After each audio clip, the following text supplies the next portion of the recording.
canon On est engagé César sur le front du Donbass depuis à peine 3 semaines. របស់បារាំងនឹងឲ្យទៅអ៊ុយក្រែន De 155 mm va viser une cible russe située à 40 km de là. Et avant même qu'il ne touche au but, 5 autres coups peuvent être tirés. Ce camion équipé d'un système d'artillerie est un César français. Les Ukrainiens ont très vite appris à s'en servir. Son équipage យក composé ពួក de ខាងអ៊ុយក្រែនយើងនឹងបាយជាមួយរុស្ស៊ីចេះប្រើហើយ On tire des munitions françaises ou des pays de l'OTAN. Ça, c'est la position du pointeur. Là, il y a le chargement du canon. Et ça, c'est ma place. Je rentre toutes les coordonnées, les conditions météo avant de procéder au tir. Il ne faut pas plus de 60 secondes à partir du moment où le César s'est positionné dans le champ pour déclencher le feu. បាញ់គេដាក់ជា Le système nous donne de l'avantage en termes de rapidité.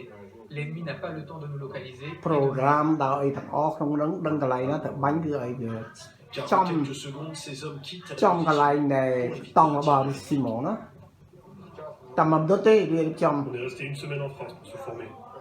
Maintenant, on peut l'utiliser avec un bon niveau d'efficacité. នេះដល់យកជូនទៅដល់ប្រទេសអ៊ុយក្រែនដែរគឺជាជំនួយរបស់បារាំង Le bilan pour l'instant pour les Césars français, nous dit-on, se monte à une centaine de cibles russes détruites, des postes de បាន commandement, 100ហើយ des camps បាញ់បានប៉ះ retranchés, 100 des ហើយ pièces d'artillerie, des chars et des តែ véhicules. កន្លែងរបស់នៅរុស្ស៊ីត្រូវ 100 La livraison 100 de កន្លែ la ង France, c'est une douzaine de ces canons automoteurs, légèrement modifiés pour les rendre compatibles avec les systèmes de commandement ukrainiens. Mais pour l'état-major de Kiev, il faut encore augmenter l'aide occidentale pour rééquilibrer le rapport de force avec les Russes qui disposent, ici au Donbass en particulier, d'une puissance de feu encore bien trop supérieure.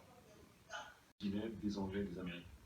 Oui, tout à fait, mais en fait, ce point sur le renseignement, ça concerne tous les types de conflits, que ce soit la lutte contre les groupes armés terroristes ou la guerre de haute intensité. Bien sûr que le renseignement est essentiel, puisque c'est cette fonction stratégique connaissance-anticipation qui est l'une des grandes fonctions stratégiques qui caractérise la stratégie de défense française. Et en fait, celui qui connaît le terrain, qui arrive à deviner les objectifs, les capacités de son adversaire, possède un avantage décisif. Et cette capacité de renseignement, même dans le champ informationnel d'ailleurs, elle est extrêmement précieuse, extrêmement importante. Est-ce que là, c'est une victoire d'étape? On va en parler dans un moment. Il y a des domaines où la Russie a progressé, mais que là, ils ont perdu un peu une première manche de renseignement quand on voit le nombre de frappes subies par les Russes. Alors, je pense qu'il faut revenir au 24 février et aux semaines qui ont suivi, où en fait, ce qu'on a vu, c'est